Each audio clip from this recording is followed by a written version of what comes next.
Hola, continuamos en esta ruta formativa del tejido sanguíneo. Es importante preguntarnos cómo estudiamos el tejido sanguíneo en histología. Si estamos acostumbrados a ver tejidos que sufren un proceso bien laborioso de preservación, de desecación, de retiro de agua, de coloración. ¿Será que eso ocurre con la sangre? Bueno, primero, la obtención de este tejido debido a las propiedades que le brinda su matriz extracelular las hace bien accesible y de fácil obtención para su análisis. De hecho, estas mismas propiedades hacen y sus funciones y sus componentes hacen que este tejido sea examinado con alta frecuencia con propósitos diagnósticos para seguir el curso de enfermedades y evaluar la eficacia del tratamiento. Nos interesa histología, por supuesto, estos elementos formes que ya conocemos porque reciben esta denominación para su estudio y su análisis, porque sería muy importante conocer los estados de maduración normal de estos elementos formes para aportar datos importantes que sean valiosos para dilucidar la clínica del paciente. Lo primero que debemos hacer es seleccionar el sitio de punción. El sitio de preferencia es el antebrazo, a unos 5 centímetros por debajo del pliegue del codo, entre unas estructuras accesorias que forma la vena basílica, que fíjense que recorre la dirección del meñique, y la vena cefálica que corre la dirección del dedo pulgar. Entre las células se forma lo que sería, entre las venas se forma lo que sería la M venosa, esta estructura que vemos acá y que sería el sitio ideal de venopunción. ¿Por qué esta región y por qué una vena? O sea, con base allá a los conocimientos que hemos construido durante este trayecto, ya conocemos las características histológicas del sistema vascular sanguíneo y sabemos que las venas tienen la túnica adventicia más desarrollada y que éstas se continúan con el tejido conectivo circundante y hacen que este vaso sanguíneo sea más accesible, más delgado. De hecho, las venas son más superficiales y esta región se elige porque es la menos dolorosa y las venas, al ser superficiales, pueden ser visibles y palpables.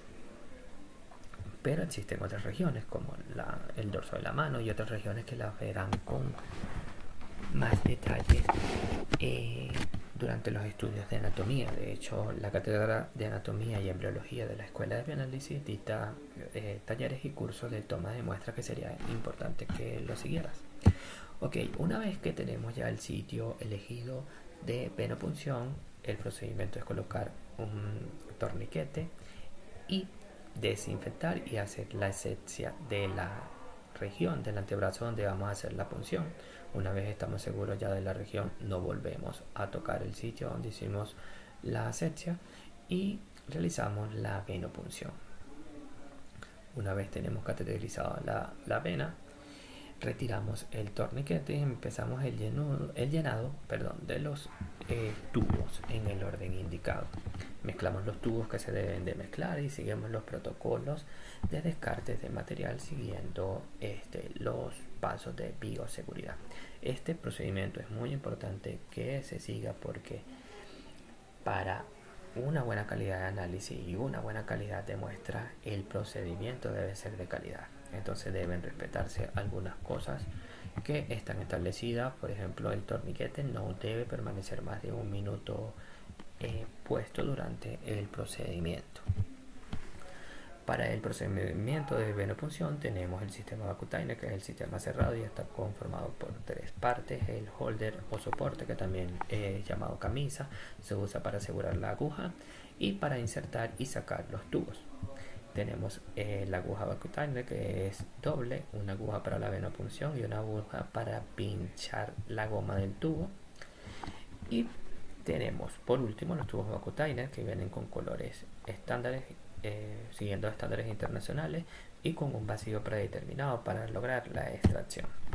El sistema va a contar por montaje, entonces tenemos el holder, la aguja enroscada, la aguja de punción del tubo, la aguja de punción de la vena y el sitio donde vamos a sacar y a meter los tubos.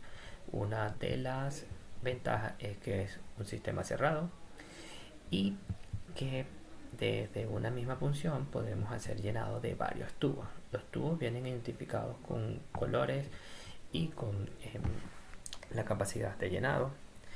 Estos colores son indicativos de si tienen presencia o no de algunos preservantes de la sangre y de algunos aditivos como anticoagulantes, y que deben ser importantes que se conozcan para saber cuáles tubos deben utilizarse para los análisis o las determinaciones que quieran realizarse dentro del laboratorio.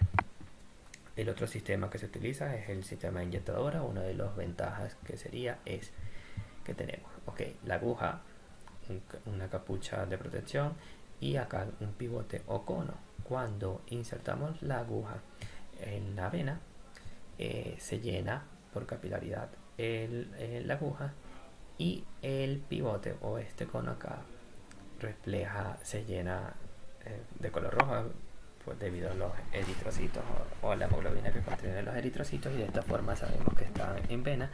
Y una vez que tenemos esto ya asegurado, alamos el apoyo subiendo el émbolo, y de esta forma el pistón de hule pues permite el llenado del tubo del cilindro. Una de las ventajas que procede de la utilización de este sistema es que el llenado o la cantidad de sangre que se va a extraer va a venir dado por la capacidad de la inyectadora. Los tubos Accutainer, como mencioné anteriormente, vienen identificados con un código de color estandarizados internacionalmente, y esto es indicativo de si tienen aditivos o no.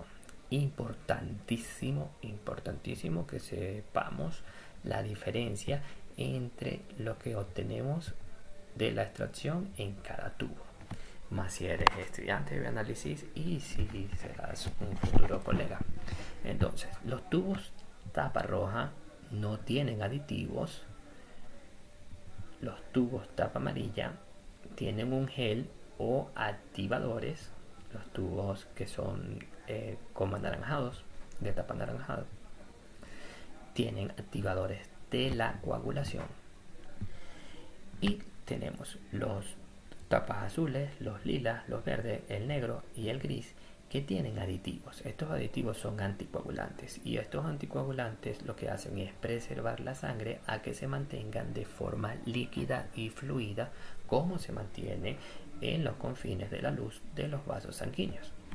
Lo que es igual, estas sustancias evitarán la cascada de la coagulación, y de esta manera el fibrinógeno se mantiene de forma inactiva.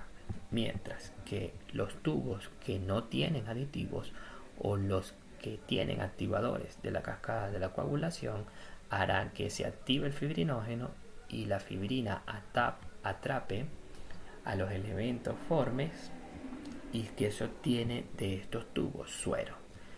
¿Qué será el suero? Será aquella porción de la matriz extracelular, lo que es igual el plasma sanguíneo, los cuales están desprovistos de las proteínas que participan en la cascada de la coagulación. ¿Por qué? Porque se consumieron durante el proceso de la coagulación o la activación del fibrinógeno a fibrina. Es decir, que en el suero va a haber la misma composición del plasma sin las proteínas de la coagulación. Mientras que en los tubos donde tengamos sustancias anticoagulantes, estas van a funcionar como inhibidores de la cascada de la coagulación, lo que evita que se active el fibrinógeno y hace que la consistencia del plasma sanguíneo sea líquido, como es su forma habitual dentro de los vasos sanguíneos. Bien, del suero Se pueden utilizar estos tubos para el análisis de bioquímicas y serología, mientras que el de tapa azul se utiliza para las pruebas de coagulación y contra el citrato. El de la hematología y todos los estudios citológicos o de la morfología de la célula se utiliza el EDTA. En heparina pueden ciertas pruebas bioquímicas y ciertas pruebas serológicas utilizarse el plasma que se obtiene con este tubo, y el tubo tapa negra para la velocidad y el tubo tapa gris para la glucosa y el ácido láctico. Es importante el orden de llenado. Si se requieren estudios bacteriológicos para la sangre, primero deben de llenarse los frascos para la investigación de anaerobios o bacterias aeróbicas.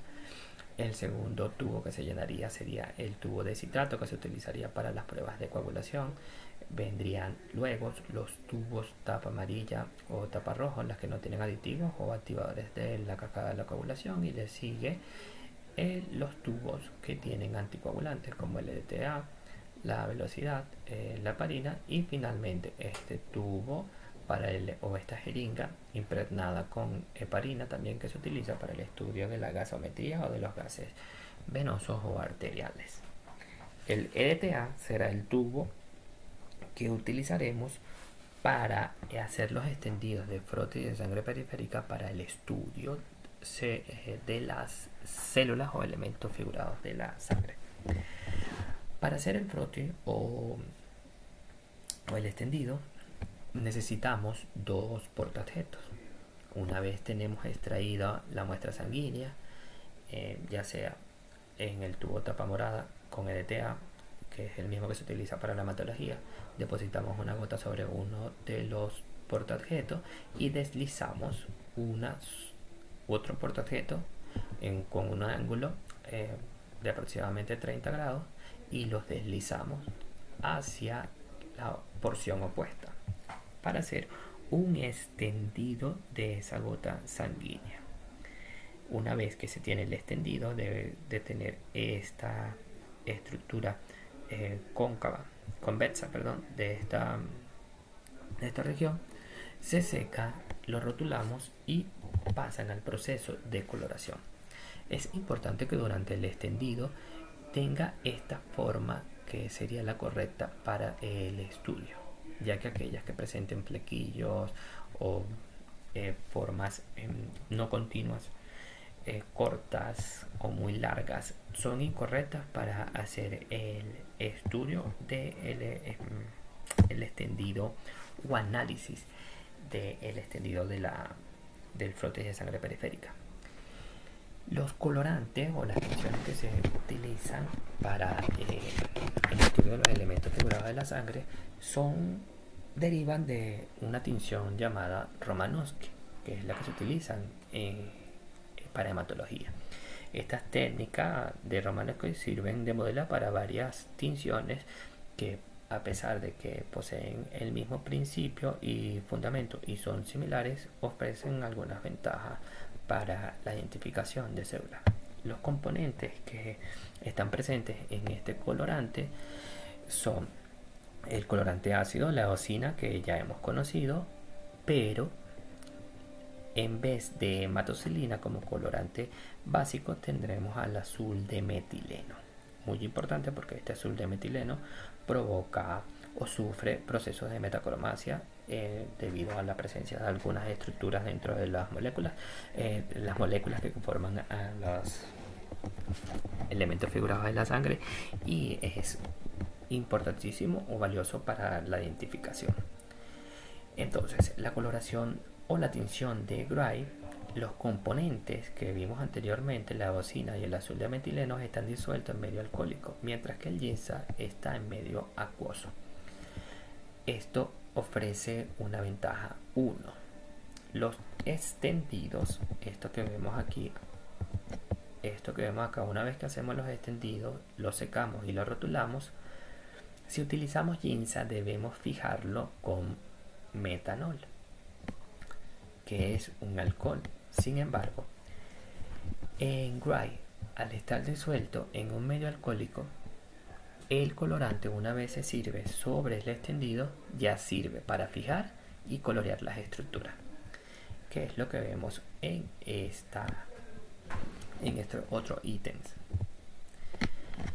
Una vez ya tenemos la tinción o la coloración aplicada, procedemos entonces a identificar los elementos figurados sanguíneos. Entre ellos vamos a identificar a los elementos formes, aquellos que no poseen las características habituales de las células eucariotas, como son las plaquetas y el eritrocito, que son estructuras que no tienen núcleo, son anucleadas, y estos corresponden a restos citoplasmáticos.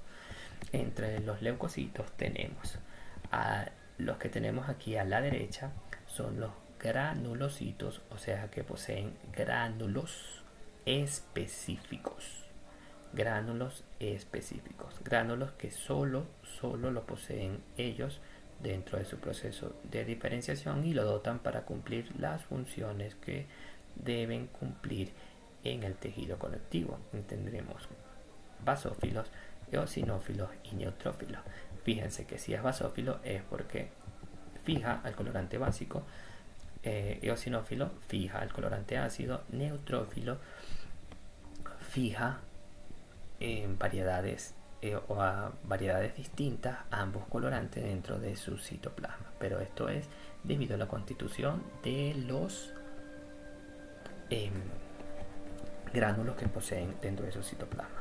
Tenemos ahora a los agranulares o agranulocitos porque no poseen granulaciones específicas. No poseen granulaciones específicas, esto es lo que tenemos acá, pero en conjunto todos tienen gránulos lisosómicos conocidos como gránulos azurófilos, solo que estos de la derecha tienen específicos y estos no. Entre los agranulares tenemos entonces los linfocitos y los monocitos, y de esta forma la tinción de Romanowsky nos permite clasificar e identificar los elementos figurados que constituyen a la sangre, permitiendo entonces una clasificación. Primero la serie roja, que estaría constituida exclusivamente por los glóbulos rojos y que serían representativos del hematocrito, que para una persona adulta sana correspondería aproximadamente al 45%, pero en términos absolutos los eritrocitos por cada microlitro de sangre, hay contenido entre 4.300.000 o 5.700.000, 4 millones o a 6 millones de eritrocitos.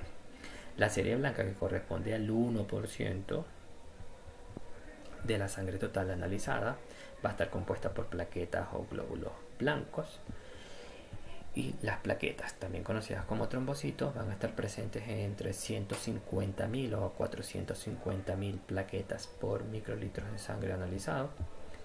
Y los leucocitos están entre 4.000 y 10.000. Y como vimos anteriormente, lo podemos subclasificar a los leucocitos en granulocitos, que serán aquellos leucocitos que tienen granulaciones específicas, que tendremos a los neutrófilos, que son los más abundantes, de 50 a 65, eosinófilos de 2 al 5% y basófilos de 0 a 1%.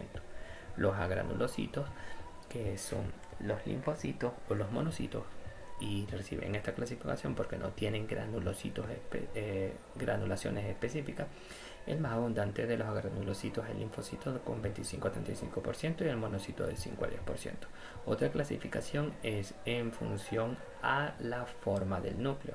Los polimorfonucleares hacen referencia al que el núcleo está segmentado o tiene lobulaciones, mientras que los monomorfonucleares hacen referencia a que los núcleos son redondos y no poseen lobulaciones o pequeñas escotaduras. Bien, llegamos al final de este video. Si tienes alguna duda con respecto a los términos que manejamos en este video, te espero en los canales habituales de la cátedra.